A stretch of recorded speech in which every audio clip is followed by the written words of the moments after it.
사납게 몰아치는 빗줄기가 더 그레이스 갤러리 펜트하우스 오피스의 통유리창을 격렬하게 두드렸다.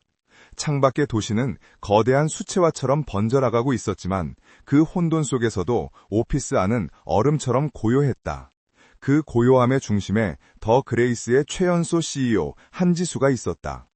그녀는 1분 1초도 허투루 쓰지 않을 것처럼 완벽하게 재단된 실크 블라우스 차림으로 거대한 마호가니 데스크 앞에 앉아 있었다.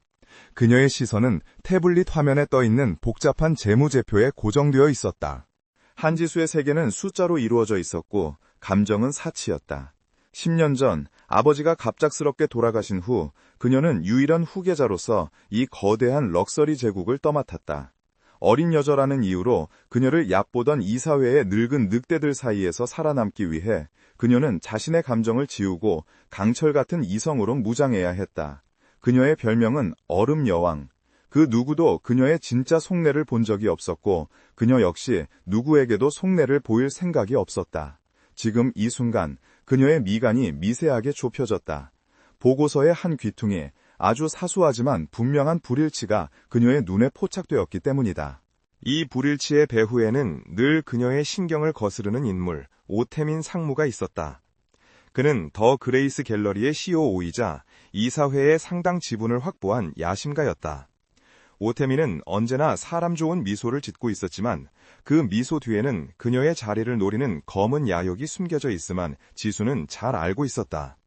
그는 최근 무리한 해외 지점 확장을 밀어붙이고 있었고 지수가 발견한 이 수상한 자금 흐름은 분명 그 프로젝트와 연결되어 있을 터였다. 그는 의도적으로 지수가 거부할 수 없는 덫을 놓고 있는 중이었다. 시계는 이미 자정을 향해 달려가고 있었다. 비바람은 더욱 거세졌고 거대한 빌딩이 미세하게 울리는 듯했다. 지수는 지끈거리는 관자놀이를 누르며 잠시 눈을 감았다. 완벽주의자인 그녀에게 지금 이 상황은 견디기 힘든 스트레스였다. 모든 것이 그녀의 통제하에 있어야 했지만 오태민이라는 변수는 자꾸만 균열을 만들어내려 했다. 비서실은 이미 퇴근했고 이 넓은 펜트하우스에는 그녀 홀로 남아있었다. 그리고 그 순간 칠흑 같은 정막을 깨고 펜트하우스 전용 인터컴이 울렸다. 지수는 의아했다. 이 시간에 자신을 찾아올 사람은 없었다. 보안팀은 이미 1층 로비에서 모든 방문객을 차단하도록 되어 있었다. 누구시죠? 그녀의 목소리는 평소처럼 차갑고 건조했다. 수화기 너머에서 약간의 잡음과 함께 침착한 남자의 목소리가 들려왔다. 블루윙 익스프레스입니다. 주문하신 야식 배달 왔습니다. 지수는 그제야 자신이 몇 시간 전 무의식적으로 샌드위치를 주문했다는 사실을 떠올렸다. 하지만 배달원이 어떻게 펜트하우스 층까지 올라온 것일까? 보안팀은 뭘 하고 있는 거지? 지수는 짜증스럽게 중얼거리며 모니터로 연결된 CCTV 화면을 켰다. 1층 로비는 어두웠고 데스크는 비어 있었다. 폭우로 인한 일시적 시스템 오류, 조금 전 보안팀장이 보고한 내용이었다. 지수는 미간을 찌푸리며 펜트하우스 입구로 향했다. 두꺼운 강철 문이 소리 없이 열리자 그곳에는 파란색 배달 유니폼을 입은 한 남자가 서 있었다. 빗물에 젖은 모자를 깊게 눌러쓰고 있었지만 그 사이로 보이는 젖은 머리카락과 꼿꼿한 자세가 인상적이었다. 남자는 묵묵히 샌드위치가 담긴 종이봉투를 내밀었다. 지수는 카드를 꺼내며 남자를 무심하게 훑어보았다. 젖은 유니폼에도 불구하고 남자에게서는 기묘한 위압감이 느껴졌다. 그것은 그가 단순히 키가 크기 때문만은 아니었다. 결제되었습니다. 지수가 카드를 돌려받고 문을 닫으려던 순간 남자가 입을 열었다. 그의 목소리는 빗소리에 묻히지 않을 만큼 낮고 또렷했다. 잠시만요, 대표님. 지수의 동작이 멈췄다. 그녀가 이 빌딩의 CEO라는 사실을 배달원이 아는 것은 이상한 일이 아니었지만 그가 부르는 대표님이라는 호칭은 무언가 다른 것이 담겨있는 듯했다. 지수는 경계심 가득한 눈으로 그를 바라보았다. 남자는 모자를 살짝 들어 올렸다. 빗물을 젖은 앞머리 아래로 놀라울 정도로 깊고 예리한 눈빛이 드러났다. 보안 시스템에 대해 말씀드릴 것이 있습니다. 무슨 뜻이죠? 지수의 목소리에 날이 섰다. 외부인에게 회사의 보안 문제를 언급하는 것 자체가 그녀의 심기를 건드렸다. 남자는 당황하는 기색 없이 지수의 어깨 너머로 보이는 오피스 내부의 한쪽 벽면을 턱짓으로 가리켰다. 그곳에는 더 그레이스의 최첨단 보안 시스템을 제어하는 메인 패널이 있었다. 저기 7번 섹터, 메인 엘리베이터로 연결되는 패널입니다. 남자는 말을 이었다. 오늘 같은 폭우가 치는 날, 특히 외부 네트워크와 서버가 불안정할 때 저 패널의 센서가 1.5초간의 딜레이를 보입니다. 아주 짧은 시간이지만 전문적인 해킹 툴이 있다면 그 틈을 비집고 들어와 전체 시스템을 장악하기에 충분한 시간이죠. 그의 설명은 전문적이고 구체적이었다. 지수의 표정이 순식간에 굳어졌다. 그것은 더 그레이스의 최고 보안 책임자 외에는 극소수만이 아는 시스템의 치명적인 결함이었다. 그것도 최근에야 발견되어 비밀리에 수정을 준비 중이던 문제였다. 당신, 누구죠? 지수의 목소리는 얼음장처럼 차가워졌다. 그녀는 남자가 단순한 배달원이 아님을 직감했다. 오태민이 보낸 스파이일 수도 있었다. 혹은 더 위험한 존재일 수도. 남자는 지수의 의심을 읽었다는 듯 희미하게 입꼬리를 올렸다. 그것은 비웃음이라기보다는 복잡한 상황을 이해한다는 듯한 묘한 미소였다. 저는 그냥 배달원입니다. 강우진이라고 합니다. 강우진. 이름 세 글자가 지수의 머릿속을 맴돌았다. 그는 한 걸음 물러서며 정중하게 고개를 숙였다. 늦은 시간에 실례했습니다. 하지만 완벽을 추구하시는 분께는 사소한 균열이라도 알려드려야 할 것 같아서요. 그는 더 이상 아무 말도 하지 않고 돌아섰다. 펜트하우스 전용 엘리베이터의 문이 닫히고 그는 지수의 시야에서 사라졌다. 지수는 한동안 그가 사라진 자리를 멍하니 바라보았다. 손에 들린 샌드위치 봉투에서는 이미 온기가 사라져가고 있었다. 그녀는 즉시 보안 패널로 다가가 시스템 로그를 확인했다. 강우진이 말한 대로였다. 1.5초의 딜레이. 그리고 더 소름 끼치는 것은 그가 이곳에 머무는 동안 1층 로비의 CCTV 시스템 전체가 정확히 3분간 폭우로 인한 오류라는 메시지와 함께 다운되었다는 사실이었다. 그는 의도적으로 보안팀의 눈을 피해 이곳까지 올라온 것이었다. 그녀는 차가운 손으로 인터컴을 눌러 보안팀장과 연결했다. 지금 당장 1층 로비의 시스템 오류에 대해 보고하세요. 그리고 블루윙 익스프레스 소속 배달원 강우진, 그 사람에 대한 모든 정보를 5분 안에 내 책상 위로 올려요. 그녀의 목소리에는 분노와 함께 아주 오랜만에 느껴보는 낯선 감정, 호기심이 섞여 있었다. 오태민이라는 거대한 폭풍우에 맞서고 있는 지금, 강우진이라는 이 남자는 또 다른 태풍의 눈이 될 것인가, 아니면 폭풍우를 뚫고 나갈 예기치 못한 변수가 될 것인가. 지수는 창밖의 격렬한 빗줄기를 바라보며 오늘 밤이 아주 길어질 것임을 예감했다. 강우진이라는 남자가 사라진 뒤 한지수의 완벽했던 일상에는 미세한 균열이 생겼다. 그녀는 그날 밤 보안팀장에게 불호령을 내렸다. 3분간의 시스템 마비, 그것은 단순한 오류가 아니었다. 정밀하게 계획된 침입이었다. 하지만 보안팀이 가져온 보고서는 실망스러웠다. 블루윙 익스프레스의 배달원 강우진, 30대 초반, 평범한 주거지에 거주, 특이사항 없음. 해킹이나 보안 관련 전과 기록은커녕 그 어떤 범죄 기록도 깨끗했다. 그는 말 그대로 유령처럼 평범했다. 지수는 보고서를 책상 위로 내던졌다. 평범함. 그것이 가장 의심스러운 부분이었다.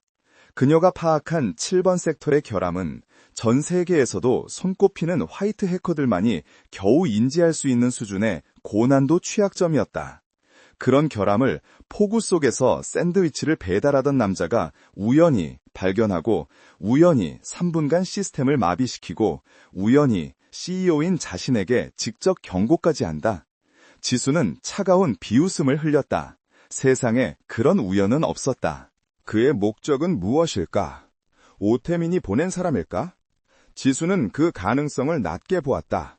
오태민은 교활하지만 이토록 정교한 수를 쓰는 자는 아니었다. 그는 상대를 함정에 빠뜨릴 때 자신의 존재감을 드러내며 희열을 느끼는 부류였다. 강우진의 방식은 달랐다. 그는 경고를 했고 그 경고는 사실이었다. 그는 지수를 위협한 것이 아니라 오히려 도운 것에 가까웠다. 하지만 왜? 지수는 답을 찾을 수 없는 질문에 짜증이 치밀었지만 동시에 오랫동안 잊고 지냈던 지적 호기심이 자극되는 것을 느꼈다. 며칠 뒤 더 그레이스 갤러리의 VVIP를 위한 프라이빗 오프닝 행사가 열렸다. 지수는 그녀의 갑옷과도 같은 한치의 오차도 없는 화이트 실크 드레스 차림으로 행사장을 지휘하고 있었다. 수많은 재계 인사들과 예술계 거물들 사이를 유영하듯 움직이며 그녀는 완벽한 미소와 절제된 태도로 모두를 압도했다. 오태민 상무 역시 특유의 사람 좋은 미소를 지으며 유력한 주조들과 와인을 나누고 있었다. 모든 것이 완벽하게 통제된 듯 보였다. 그때 사건이 터졌다. 갤러리의 주요 후원자이자 오태민의 측근인 김 회장이었다. 그는 이미 과하게 취해 있었고 젊은 여성 큐레이터의 설명을 듣는 척하며 그녀의 어깨에 노골적으로 손을 올렸다. 이 그림 도대체 뭘 그린 건지 알 수가 없군. 요즘 젊은 작가들은 겉멋만 들었어. 그의 무례한 목소리가 조용하던 갤러리에 울려 퍼졌다. 큐레이터는 당황한 기색이 역력했지만 거물급 인사인 그를 뿌리치지 못하고 얼굴만 붉히고 있었다. 오태민이 그 광경을 흥미롭다는 듯이 지켜보고 있었다. 그 시선은 지수를 향해 있었다. 자, 어쩔 거냐는 듯한 무언의 압력이었다. 지수가 나서서 김 회장을 제지한다면 그는 투자자를 무시하는 오만한 CEO라는 프레임을 씌울 것이고 모른 척한다면 직원 하나 보호하지 못하는 무능한 리더로 만들 참이었다. 어느 쪽이든 지수에게는 불리한 상황이었다. 지수가 차가운 표정으로 그쪽을 향해 발걸음을 옮기려던 바로 그 순간이었다. 행사장 한쪽 직원용 출입구 근처에서 작은 소란이 일었다. 정식 초청객이 아닌 듯한 검은색 심플한 재킷 차림의 한 남자가 보안 요원들에게 제지당하고 있었다. 그리고 지수의 눈은 그 남자를 정확히 포착했다. 강호진, 그가 왜 여기에? 그는 배달 유니폼이 아닌 지극히 평범하지만 오히려 그래서 더 눈에 띄는 모습으로 서 있었다. 그는 보안 요원들과 실랑이를 벌이는 대신 무언가를 침착하게 설명하고 있었다. 바로 그때 강우진이 김 회장과 큐레이터가 있는 방향으로 시선을 돌렸다. 그리고 그는 마치 자석에 이끌린 듯 보안 요원들의 제지를 뿌리치고 그쪽으로 성큼성큼 걸어갔다. 모두의 시선이 그에게로 향했다. 오태민의 미소도 잠시 굳어졌다. 강우진은 정확히 김 회장이 큐레이터의 어깨를 다시 짚으려는 타이밍에 그와 우연히 부딪혔다. 김 회장의 손에 들려있던 샴페인 잔이 공중으로 날아올랐고 값비싼 와인이 그의 명품 슈트 위로 쏟아졌다. 아, 이게 무슨 짓이야? 김 회장이 경노하여 소리쳤다. 강우진은 당황한 기색 없이 오히려 김 회장의 슈트를 털어주는 신용을 하며 정중하게 고개를 숙였다. 죄송합니다, 회장님. 발이 미끄러졌습니다. 그의 태도는 너무나 공손해서 김 회장은 더 이상 화를 내기에도 애매한 상황이 되어버렸다. 큐레이터는 그 틈을 타 재빨리 뒤로 물러섰다. 그리고 강우진은 김 회장이 겉멋만 들었다고 비난했던 추상화 작품 앞으로 한 걸음 다가섰다. 그는 쏟아진 와인으로 엉망이 된 현장의 중심에서 마치 원래 그곳에 있었던 사람처럼 자연스럽게 그림을 올려다보았다. 그리고 그는 큐레이터를 향해 그러나 모두가 들을 수 있도록 낮고 울림 있는 목소리로 말했다. 작가 특유의 임파스토 기법이 인상적이군요. 단순히 질감을 표현하려 한 것이 아니라 캔버스 위에 물감을 쌓아 올리면서 빛의 속도와 도시의 불안감을 동시에 포착하려 한 것 같습니다. 갤러리 안은 순간 정적이 흘렀다.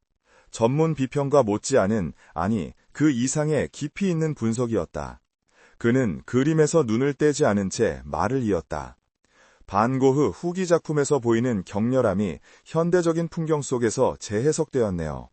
이건 겉멋이 아닙니다. 오히려 절박함이죠. 아름다운 정도로 처절한 절박함입니다. 김 회장은 젖은 슈트를 붙잡은 채 입을 다물지 못했고 오태민의 얼굴에서는 웃음기가 완전히 사라져 있었다. 강우진은 그제야 지수를 돌아보았다. 그리고 아까 보안 요원들에게 보여주려 했던 작은 상자를 그녀에게 내밀었다. 한지수 대표님께 온 배달입니다. 긴급 개인 물품이라고 적혀 있어서요. 그가 내민 상자 안에는 지수가 며칠 전 주문했던 평범한 사무용품이 들어있었다. 하지만 그 타이밍은 결코 평범하지 않았다. 그는 지수를 공경에서 구하고 김 회장을 완벽하게 조롱했으며 오태민에게 보이지 않는 경고를 날린 뒤 다시 배달원의 모습으로 돌아갔다. 그럼 실례했습니다. 그는 다시 한번 정중히 고개를 숙이고 인파 속으로 사라졌다.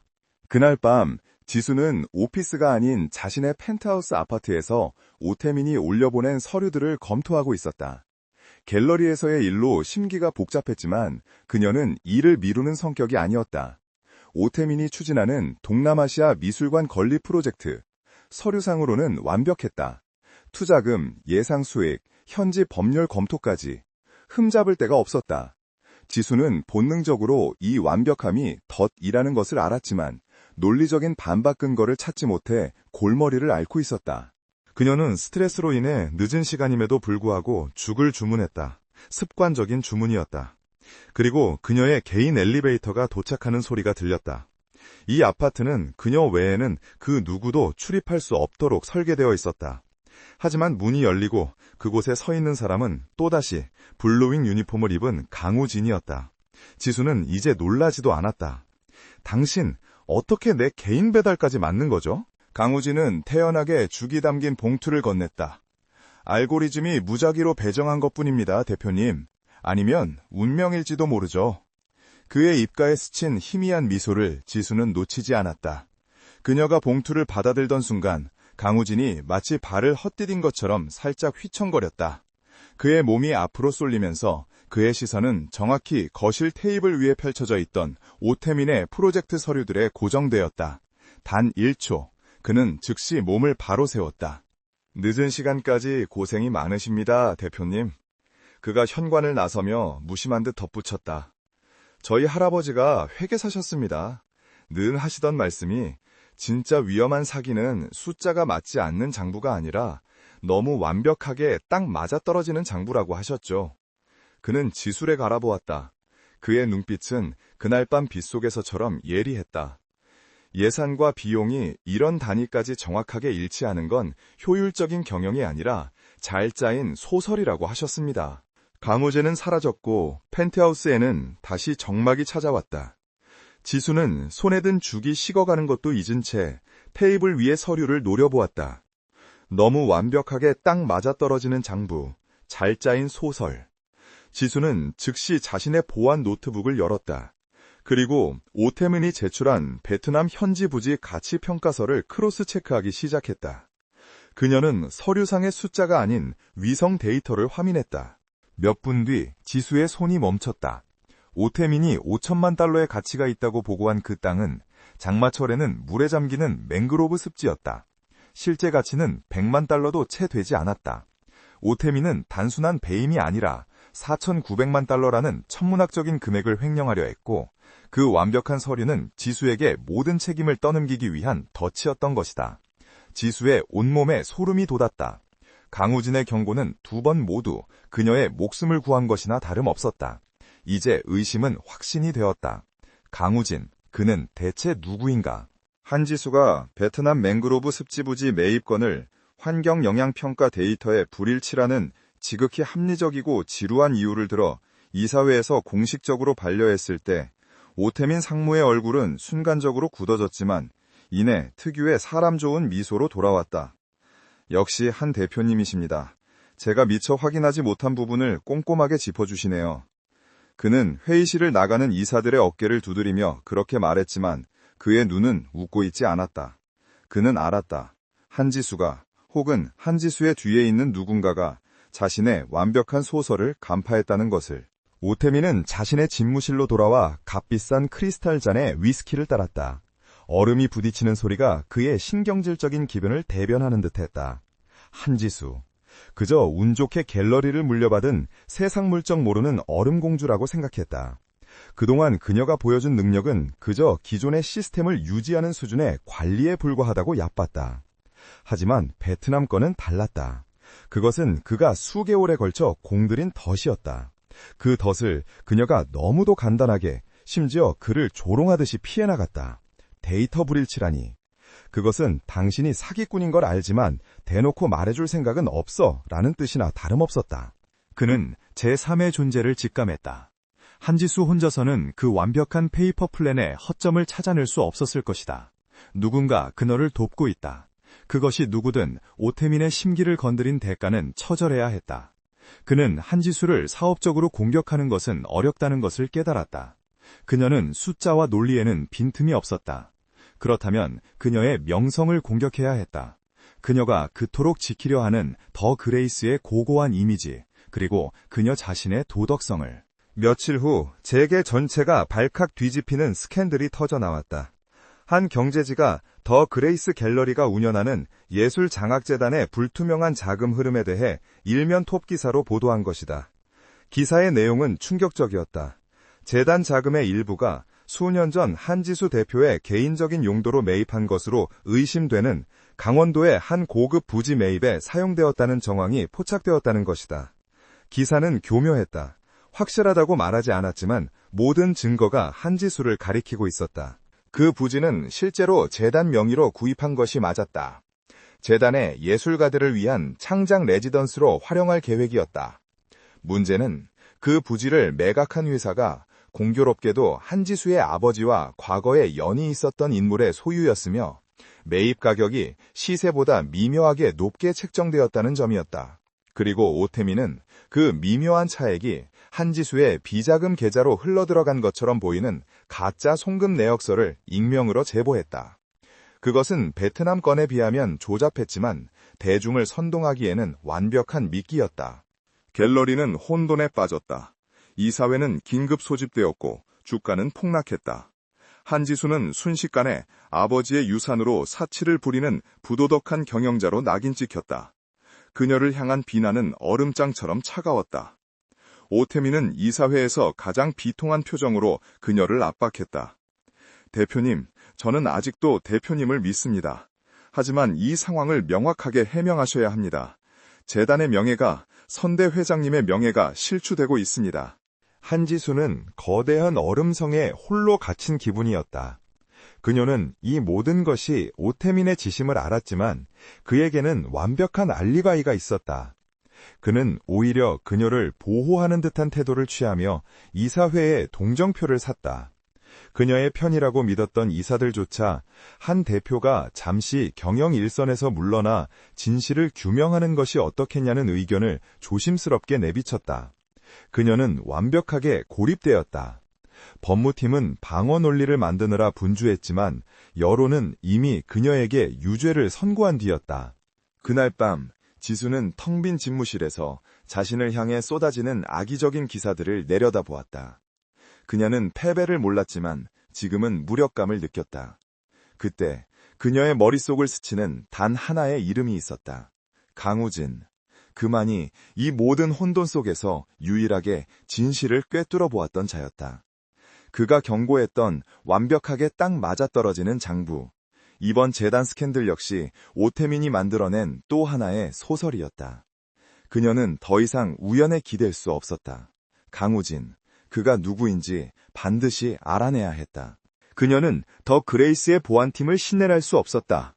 오태민의 손길이 어디까지 뻗어 있는지 알 수 없었다. 그녀는 개인적으로 고용하고 있는 업계에서는 미스터 백으로 통하는 전직 국정원 출신의 보안 전문가에게 연락했다. 그녀가 그에게 준 것은 이름 석자와 배달업체 이름뿐이었다. 강우진, 블루윙 익스프레스 소속. 그의 진짜 신원을 알아내어 내가 모르는 그의 모든 것을. 미스터 백의 보고는 하루 만에 돌아왔다. 생각보다 빨랐지만 그 내용은 충격적이었다. 대표님, 이 인물 보통이 아닙니다. 미스터 백의 목소리는 드물게 흥분되어 있었다. 강우진, 34세. 표면상의 기록은 깨끗합니다. 하지만 5년 전 기록까지 거슬러 올라가자 흥미로운 사실이 발견됐습니다. 그는 잠시 숨을 골랐다. 그의 디지털 흔적은 의도적으로 삭제되었습니다. 거의 완벽하게요. 마치 누군가 그의 존재 자체를 지우려 한 것처럼. 결론만 말해요. 지수의 목소리가 날카로워졌다. 그는 배달원이 아니었습니다. 5년 전 국내 최고 보안 솔루션 기업인 K코어 시큐리티의 전설적인 디지털 포렌식 팀 케르베로스의 팀장이었습니다. K코어 시큐리티. 그 이름을 듣는 순간 지수는 숨을 삼켰다. K코어는 더 그레이스 갤러리가 현재 사용하고 있는 VVIP 보안 시스템을 설계한 바로 그 회사였다. 그가 7반 섹터의 결함을 안 것은 우연이 아니었다. 그 자신이 그 시스템의 창조자 중 하나였던 것이다. 미스터 백의 보고는 이어졌다. 하지만 5년 전 그가 몰락했습니다. 당시 대한민국을 떠들썩하게 했던 헤스티아 은행의 개인정보 유출 사건을 기억하십니까? 물론이었다.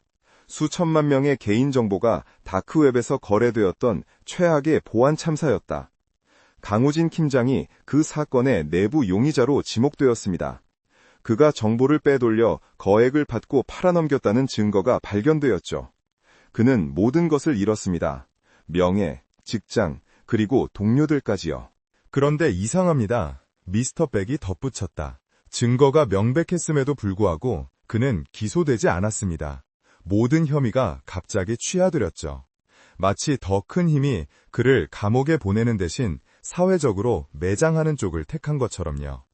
그 사건 이후로 강우진은 업계에서 완전히 사라졌습니다. 그리고 배달원이 되었습니다. 지수는 수화기를 내려놓았다. 온몸에 전율이 흘렀다. 모든 조각이 맞춰졌다. 강우진은 오태민과 같은 부류의 인간들, 권력을 이용해 진실을 덮고 타인의 삶을 짓밟는 자들에게 모든 것을 빼앗겼던 것이다. 그가 자신에게 경고했던 것은 동정심 때문이 아니었다. 그는 자신과 같은 종류의 적과 싸우고 있다는 것을 본능적으로 알았던 것이다. 그는 지수가 오태민을 막을 수 있는 유일한 사람임을 알았고, 그래서 그너를 시험했다. 지수는 더 이상 망설일 시간이 없었다. 그녀는 강우진이 필요했다. 단순한 조력자가 아니라 이 거대한 어둠의 카르텔을 무너뜨릴 유일한 키로서 그가 필요했다. 그녀는 미스터 백에게 강우진의 현재 위치를 실시간으로 추적하도록 지시했다. 그의 배달 루트, 휴식 시간, 그가 자주 가는 곳. 그녀는 그를 CEO로서가 아니라 한 명의 동업자로서 만나야 했다. 그날 밤 11시, 지수의 검은색 세단이 허름한 골목 어귀에 멈춰섰다. 빗방울이 다시 굵어지고 있었다. 그녀는 차에서 내려 24시간 운영되는 작은 돼지국밥 식당으로 들어섰다. 뜨거운 김이 서린 유리창 너머로 늦은 저녁을 해결하는 지친 노동자들 사이에서 익숙한 파란색 유니폼을 벗고 검은 후드티 차림으로 혼자 국밥을 먹고 있는 강우진이 보였다. 지수가 그의 맞은편 자리에 소리 없이 앉았을 때 강우진은 고개를 들었다. 그는 놀라지 않았다. 오히려 이제야 왔군 하는 듯한 표정이었다. 그는 국밥 한 숟갈을 마저 입에 넣고는 깍두기를 천천히 씹었다. 이 허름한 식당 안에서 수백억대 갤러리의 CEO와 몰락한 천재 해커는 기묘한 대치를 이루었다. 먼저 침묵을 깬 것은 지수였다. 그녀의 목소리는 차가웠지만 그 안에는 절박함이 배어 있었다. K코어 시큐리티 케르베로스 팀장 강우진 씨, 아니면 지금은 그냥 배달원 강우진 씨라고 불러야 하나요? 그녀는 그날 밤의 빚을 갚듯이 그의 정체를 정확히 짚어냈다. 우진은 수저를 내려놓았다. 그의 눈빛은 더 이상 피곤한 배달원의 것이 아니었다. 그날 밤 빗속에서 보았던 모든 것을 꿰뚫어보는 듯한 예리한 눈빛이었다. 유니폼은 편합니다. 사람들은 음식을 보지 그걸 가져온 사람은 보지 않으니까요. 그는 지수의 시선을 피하지 않았다. 오태민이 재단 비리로 나를 공격하고 있어요. 지수는 서론을 생략했다. 지금은 감정을 나눌 때가 아니었다. 그가 만들어낸 가짜 증거입니다. 베트남 건처럼요. 하지만 이번에는 내가 당했어요. 증거가 너무 완벽하게 조작돼서요. 그녀는 처음으로 자신의 취약점을 타인에게 드러냈다. 그것은 항복이 아니라 신뢰를 얻기 위한 선제 공격이었다. 우진은 잠시 그녀를 바라보았다. 그는 유령 계좌를 썼을 겁니다. 그는 질문이 아닌 사실을 말했다. 미술품 경매를 통해 자금 세탁을 하고 조세 피난처의 유령 회사를 거쳤겠죠. 재단 자금은 그 마지막 세탁 코스였을 거고요. 당신의 개인 계좌처럼 보이게 꾸미는 건 그들에게는 식은 죽 먹기죠. 지수는 숨을 삼켰다. 그는 오태민의 수법을 정확히 꿰뚫고 있었다. 당신은 5년 전에 함정에 빠졌죠. 헤스티아 은행 사건. 우진의 표정이 순간 굳어졌다. 그의 눈에 분노와 체념이 동시에 스쳤다. 그들은 모든 걸 가져갔습니다. 진실 따위는 그들에게 중요하지 않아요. 그들이 원하는 이야기가 중요할 뿐이죠. 그는 지수를 똑바로 바라보았다. 오태민 상무, 그도 이야기를 만들고 있군요. 부도덕한 재벌 3세 CEO라는 아주 자극적인 이야기. 지수는 가방에서 검은색 소형 번호폰 대포폰 하나를 꺼내 테이블 위로 밀었다. 나는 강우진 씨에게 나를 위해 일해달라고 부탁하는 게 아니에요. 그녀의 목소리는 단호했다. 나는 파트너십을 제안하는 겁니다. 오태미는 빙산의 일각일 뿐이에요. 나는 그 빙산 전체를 끌어내고 싶어요. 당신을 매장시킨 그들과 오태미는 결국 한 뿌리일 테니까. 강우진의 시선이 테이블 위의 번호폰에 머물렀다. 그것은 단순한 전화기가 아니었다. 그것은 복수를 향한 초대장이었고 지옥으로 다시 뛰어들라는 제안이었다. 그는 밖을 보았다. 비는 여전히 내리고 있었다. 그는 천천히 손을 뻗어 그 차가운 플라스틱 기계를 집어들었다. 그들의 깨지기 쉬운 신뢰는 그렇게 빗소리와 돼지국밥의 뜨거운 김 속에서 조용히 시작되고 있었다. 그날 밤 허름한 돼지국밥집에서의 만남은 한지수와 강우진의 세계를 돌이킬 수 없이 엮어버렸다. 그들은 이제 비밀스러운 공모자였다. 연락은 오직 그 검은색 버너폰 대포폰을 통해서만 이루어졌다. 두 사람의 목소리 외에는 그 어떤 기록도 남지 않는 유령 같은 통신수단이었다. 그들의 아지트는 더 이상 지수의 화려한 펜트하우스나 우진의 허름한 국밥집이 아니었다.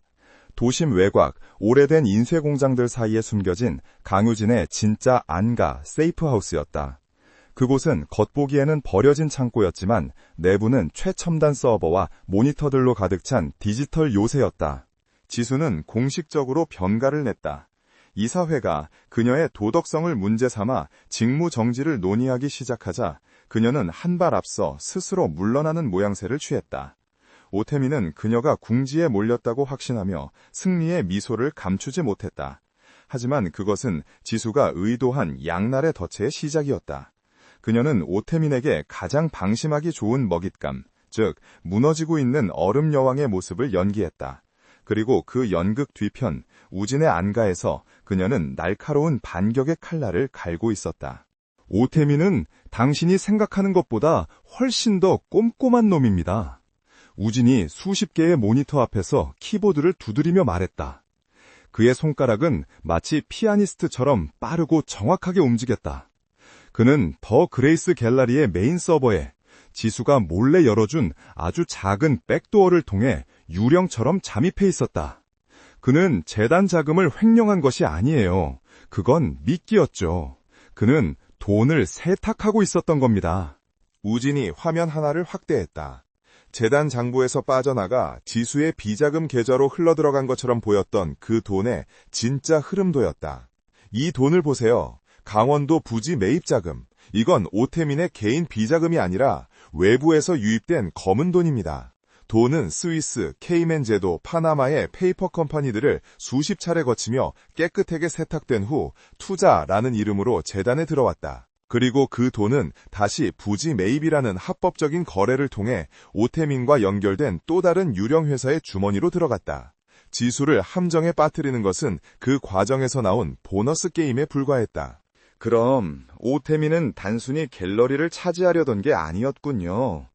지수의 목소리가 차갑게 가라앉았다. 그녀는 오태민의 야만이 고작 CEO 자리인 줄 알았지만 그는 훨씬 더 거대한 범죄의 중간 관리자에 불과했다. 맞습니다. 우진이 다음 화면을 띄웠다. 최근 1년간 더 그레이스 갤러리에서 열린 모든 VVIP 경매 기록이었다. 더 그레이스의 이름값은 돈 세탁의 완벽한 무대죠. 특히 이 작품들. 화면에 뜬 것은 작가도 불분명하고 예술적 가치도 의심스러운 현대 미술품들이었다. 하지만 그 낙찰가는 천문학적이었다. 10억, 50억, 심지어 100억. 그리고 그 작품들을 구매한 이들은 모두 재단 자금 세탁에 동원되었던 바로 그 페이퍼 컴퍼니들이었다. 오태민은 갤러리의 경매 시스템을 이용해 검은 돈에 예술이라는 고상한 가격표를 붙여주고 있었던 겁니다. 그가 당신을 몰아내려 한 이유는 당신이 너무 깨끗하고 똑똑해서였어요. 당신은 그들의 사업에 방해가 되는 존재였던 거죠. 지수는 자신의 갤러리가 범주의 소굴로 변했다는 사실에 참을 수 없는 분노를 느꼈다. 그것은 아버지가 평생을 바쳐 이룩한 모든 것이었다. 그럼 그 배후는 누구죠? 우진은 키보드에서 손을 뗐다. 그리고 지수를 바라보았다. 그의 눈빛은 그 어느 때보다 심각했다. 당신이 감당할 수 없을지도 모릅니다. 이건 단순한 기업 사냥꾼이 아니에요. 이건 카르텔입니다. 정치, 법조계, 그리고 어둠의 세력까지 엮여있는. 그 순간 안가의 육중한 철문이 닫히는 소리와 함께 두 사람 사이에는 무거운 침묵이 흘렀다.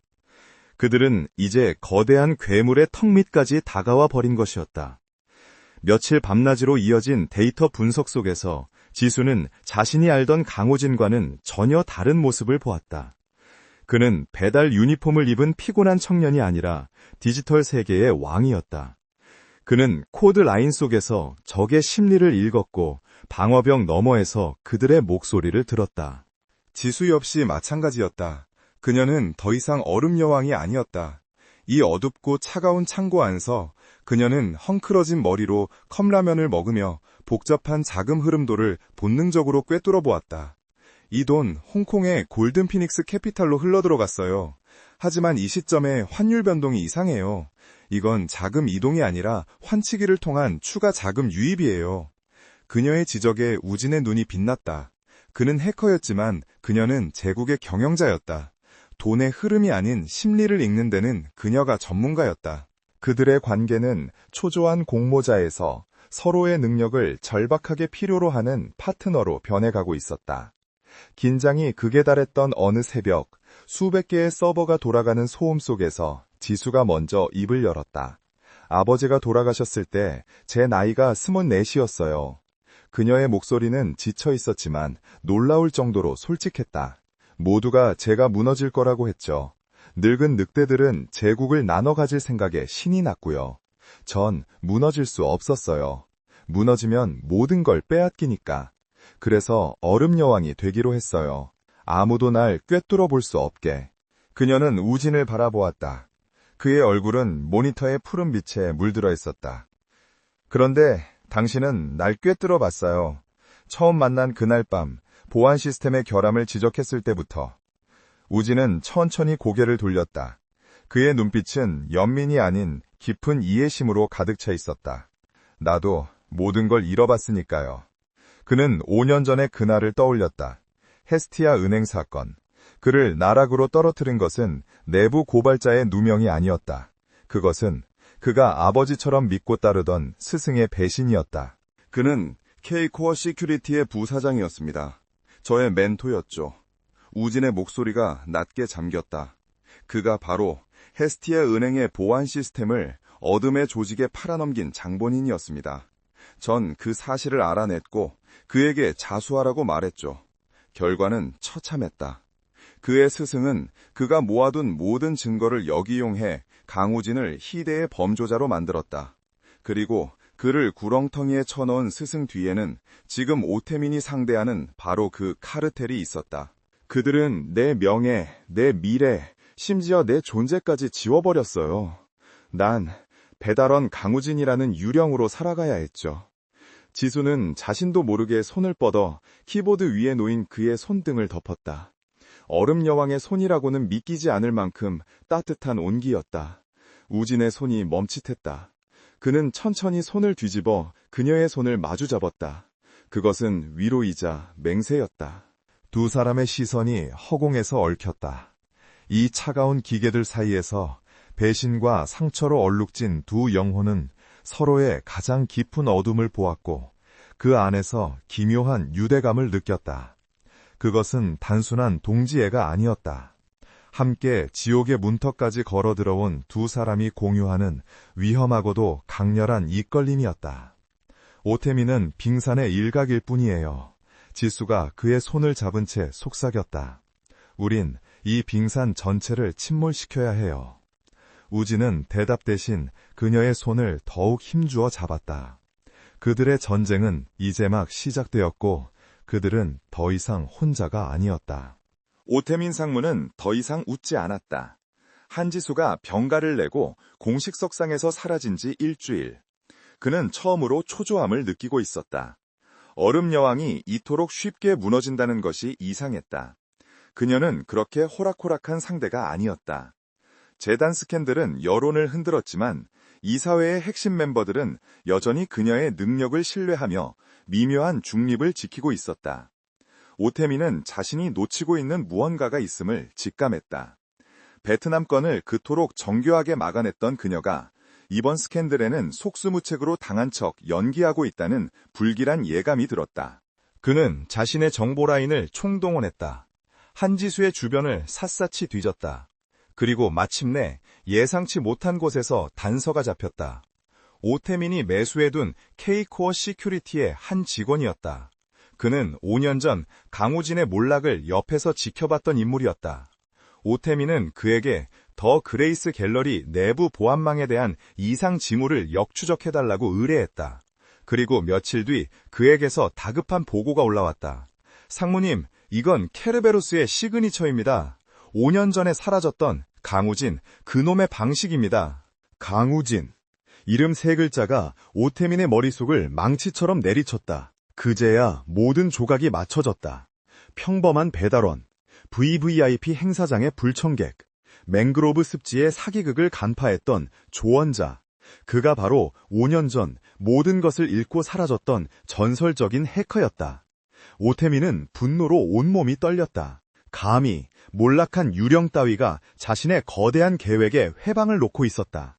그는 한지수가 아니라 강우진이 진짜 적이었음을 깨달았다.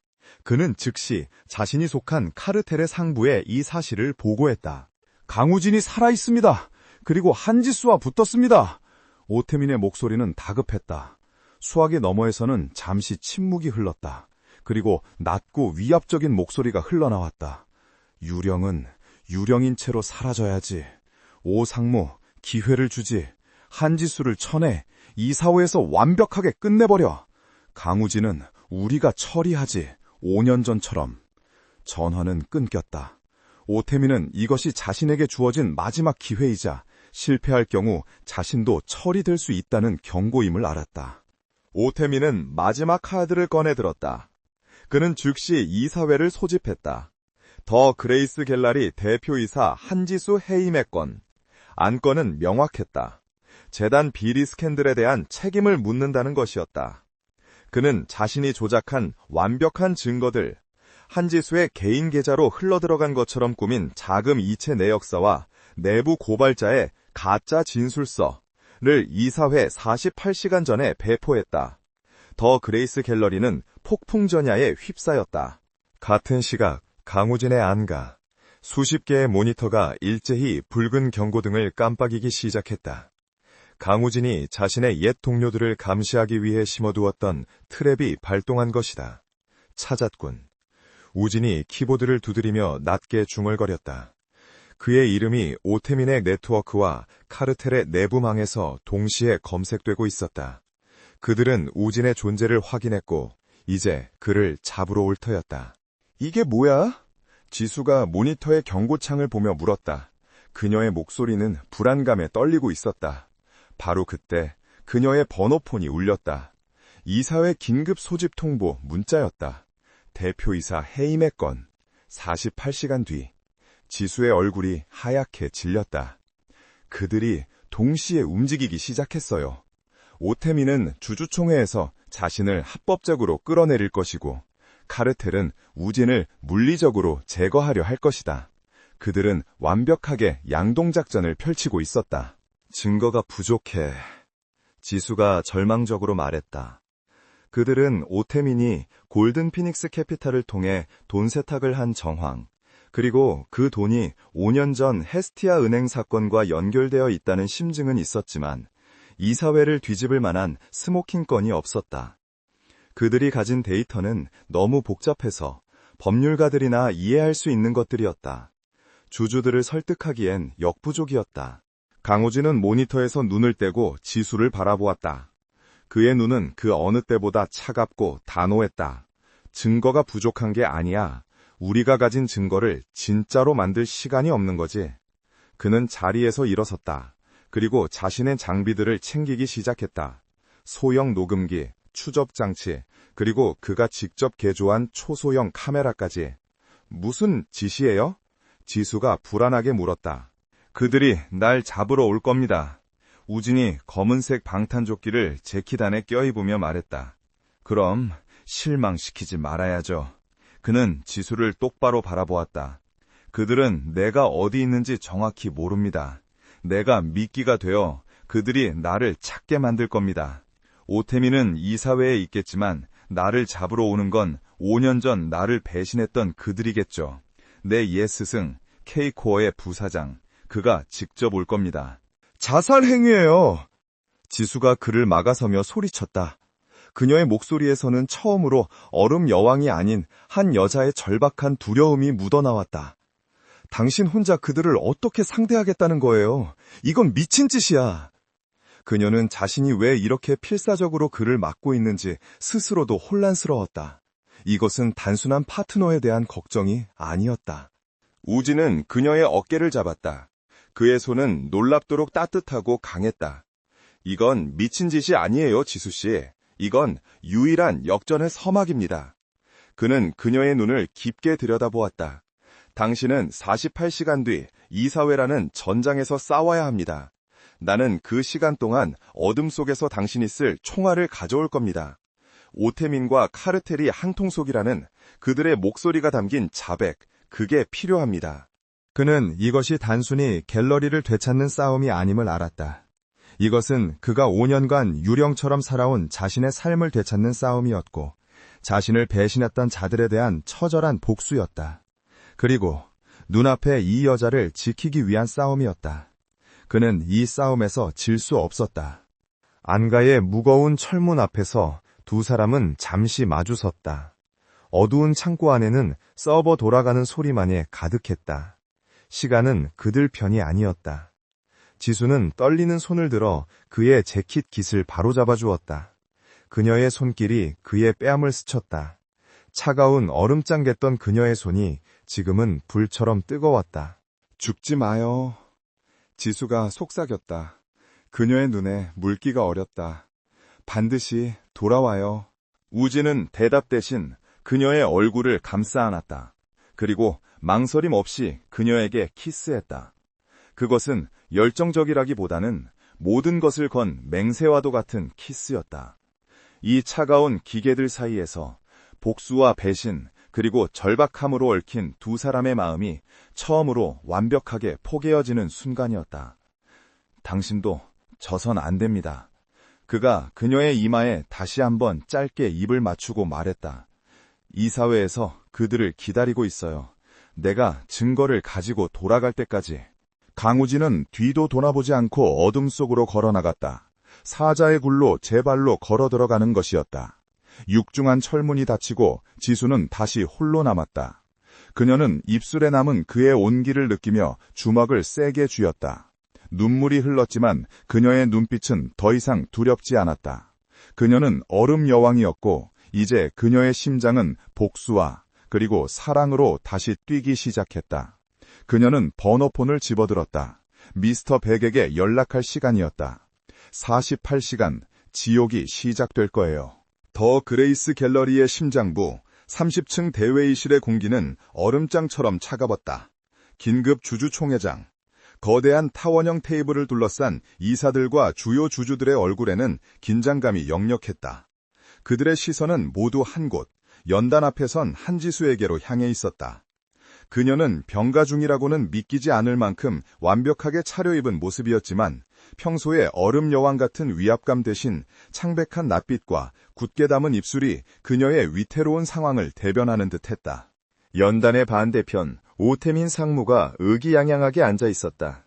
그는 이미 승리를 예감한 사냥개처럼 동정심과 비통함이 교묘하게 뒤섞인 표정으로 지수를 바라보고 있었다. 주주 여러분, 그가 먼저 입을 열었다. 그의 목소리는 회의실 전체를 울릴 만큼 자신감에 차 있었다. 우리는 지금 더 그레이스의 역사상 가장 치욕스러운 순간을 맞이하고 있습니다. 저는 이 자리에 서기까지 수백 번을 망설였습니다. 선대 회장님의 유지를 받들어 어떻게든 한 대표님을 보호하고 싶었습니다. 그는 거대한 스크린에 자신이 조작한 증거들을 띄웠다. 재단 자금이 흘러들어간 유령 회사의 차트, 그리고 그 끝에 한지수의 개인 금고로 연결되는 것처럼 보이는 가짜 송금 내역서. 하지만 진실은 이렇습니다. 한지수 대표는 선대 회장님의 명예와 우리의 신뢰를 배신했습니다. 그녀는 갤러리의 공금을 횡령하여 개인적인 부를 축적했습니다. 장래가 술렁였다. 횡령, 배신이라는 자극적인 단어에 주주들의 눈빛이 흔들렸다. 오태민은 결정타를 날렸다. 이에 저는 더 그레이스 갤러리의 CEO로서 그리고 갤러리를 아끼는 주주로서 한지수 대표의 즉각적인 해임을 발휘합니다. 그는 지수를 향해 고개를 돌렸다. 한 대표, 마지막으로 하실 말씀이 있다면 들어보죠. 하지만 이 명백한 증거 앞에서 무슨 변명을 하시겠습니까? 모든 시선이 다시 지수에게로 향했다. 그녀는 잠시 눈을 감았다. 머릿속에는 단 하나, 강호진이 떠나기 전 했던 말만이 맴돌았다. 당신도 져선 안 됩니다. 내가 돌아갈 때까지 기다리고 있어요. 그녀는 천천히 눈을 떴다. 그 순간 그녀의 눈빛은 더 이상 위태롭지 않았다. 다시 얼음 여왕의 눈빛이 돌아와 있었다. 차갑고 날카로우며 모든 것을 꿰뚫어보는 듯한 눈빛이었다. 변명이요? 지수가 마이크를 잡았다. 그녀의 목소리는 작았지만 회의실의 모든 소음을 잠재울 만큼 단단했다. 변명은 오 상무님이 하셔야 할 것 같은데요. 같은 시각, 도심에서 50km 떨어진 폐공장 지대. 짙은 어둠과 녹슨 철 냄새가 진동하는 버려진 화학 창고. 강우질은 그림자처럼 움직이고 있었다. 그는 오태민이 자신을 잡기 위해 카르텔을 움직일 것을 알았고 그들이 가장 선호하는 사냥터가 바로 이런 고립된 장소라는 것도 알았다. 그는 일부러 자신의 위치를 노출시키는 디지털 빵가루를 흘렸고 그들은 어김없이 미끼를 물었다. 이쪽이다! 쥐새끼 같은 놈! 거친 욕설과 함께 무거운 군합발 소리가 창고를 울렸다. 오태민이 보낸 사설 용병들이었다. 하지만 그들의 상대는 단순한 해커가 아니었다. 지난 5년간 강우진은 유령처럼 살며 그들의 방식을 학습했다. 그는 이 창고의 낡은 배전반을 이미 장악한 뒤였다. 지금부터 게임의 룰을 좀 바꾸지. 우진이 자신의 손목에 찬 개조된 단말기를 조작하자 창고의 모든 조명이 일제히 꺼졌다. 완벽한 어둠 속에서 용병들의 비명이 터져나왔다. 뭐야, 전원이 나갔어! 그들이 허둥대는 사이 우진은 적외선 카메라가 장착된 소형 드론을 날렸다. 그는 그들의 위치를 파악하며 그들을 창고의 가장 깊숙한 곳, 자신이 설계한 무대로 유인했다. 그리고 그 무대의 중앙에는 그가 5년 동안 증오에 맞이 않던 단 한 사람이 서 있었다. 오랜만이군, 강우진. K코어 시큐리티의 부사장이자 5년 전 우진을 나락으로 떨어뜨린 배신자, 그의 옛 스승 박기태였다. 그는 어둠 속에서도 태연하게 시가를 물고 있었다. 역시 내 제자답게 시끄럽게 등장하는군. 하지만 여기까지다. 5년 전에는 네 명예만 가져갔지만 오늘은 네 목숨을 가져가야겠다.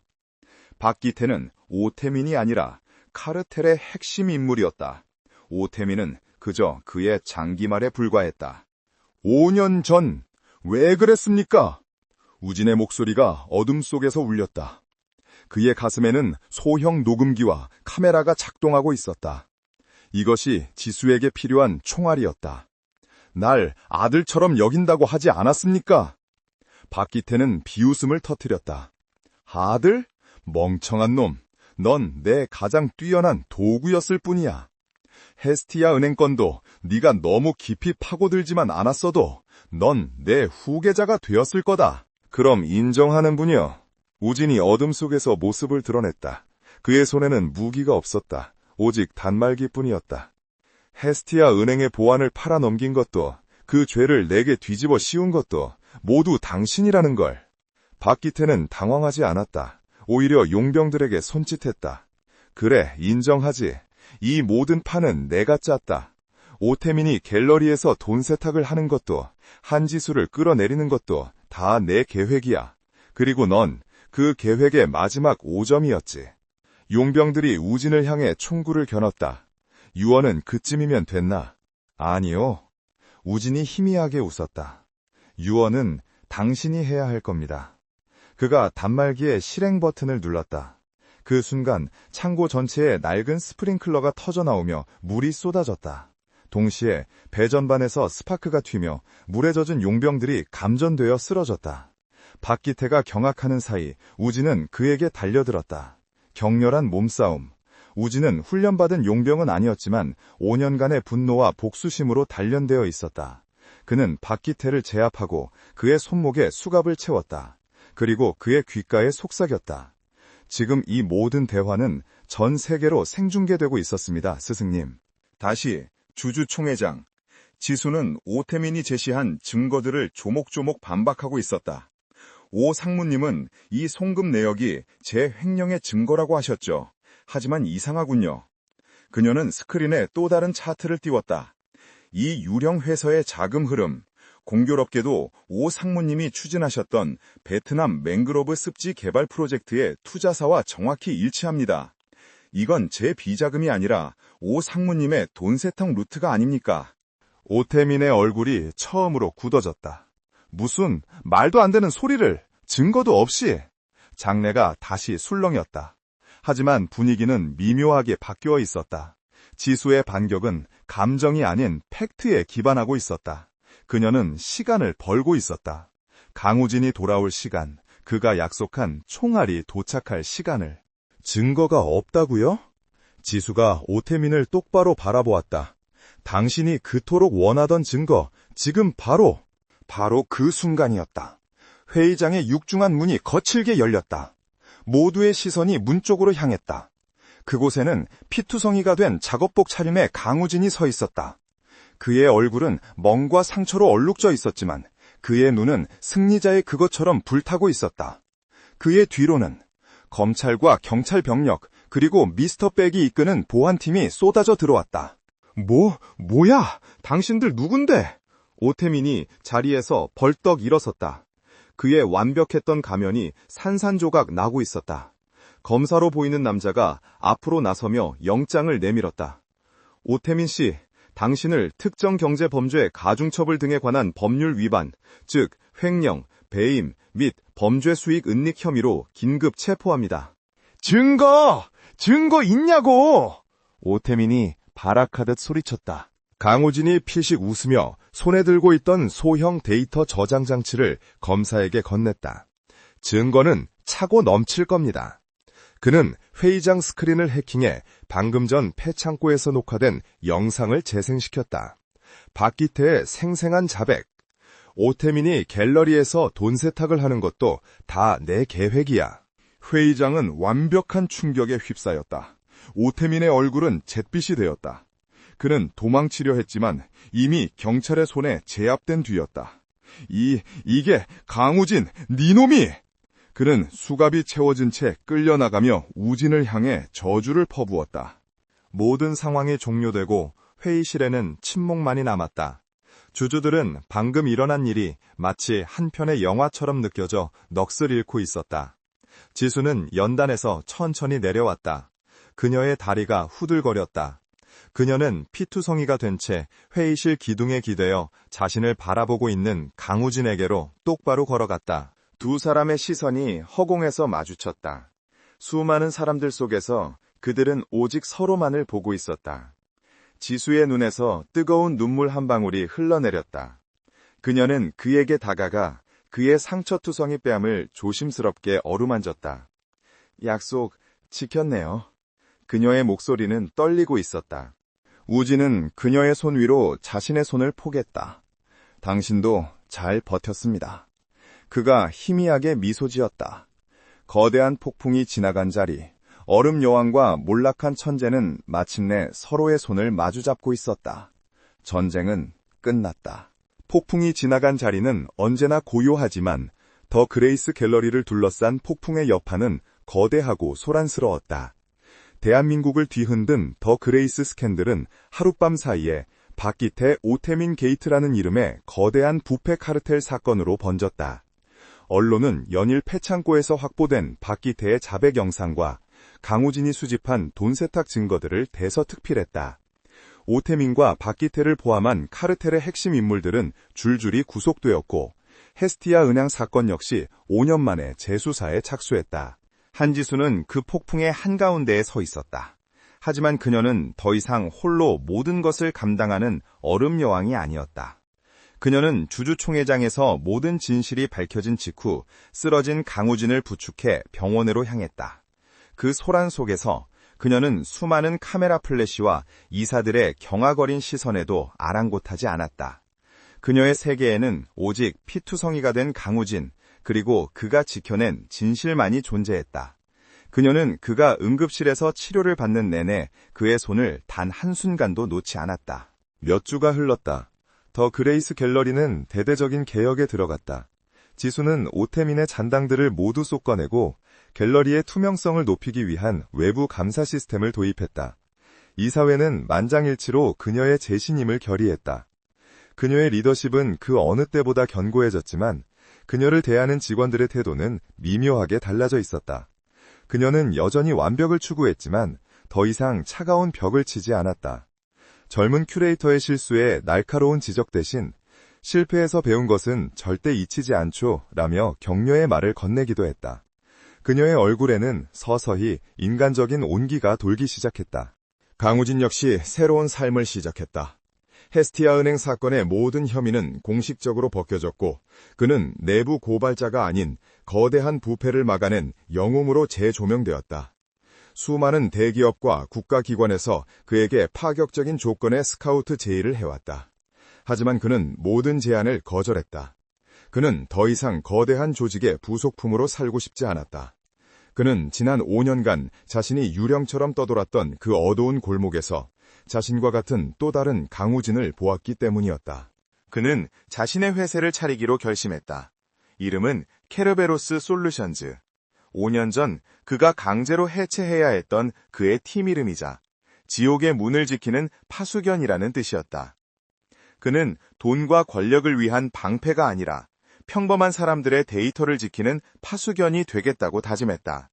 그리고 그의 첫 번째 고객은 당연하게도 더 그레이스 갤러리였다. 한지수가 그에게 갤러리의 모든 보안 시스템 개편을 맡긴 것이다. 계절이 바뀌고 쌀쌀한 바람 대신 따뜻한 봄 기운이 서울을 감쌀 무렵, 더 그레이스 갤러리는 새로운 특별전의 오프닝 리셉션을 열었다. 하지만 이번 행사는 과거 오태민이 주최했던 돈 세탁을 위한 위선적인 VVIP 파티와는 근본적으로 달랐다. 숨겨진 빛, 히든 라이트라는 제목의 이 전시는 재단의 후원을 받아 성장한 무명 신진 작가들의 작품들로 채워졌다. 갤러리는 값비싼 샴페인 대신 희망과 열정으로 가득 차 있었다. 한지수는 그 중심에 서 있었다. 그녀는 화이트 실크 드레스 대신 부드러운 아이보리색의 투피스를 입고 있었다. 그녀는 더 이상 얼음 여왕의 갑옷을 입고 있지 않았다.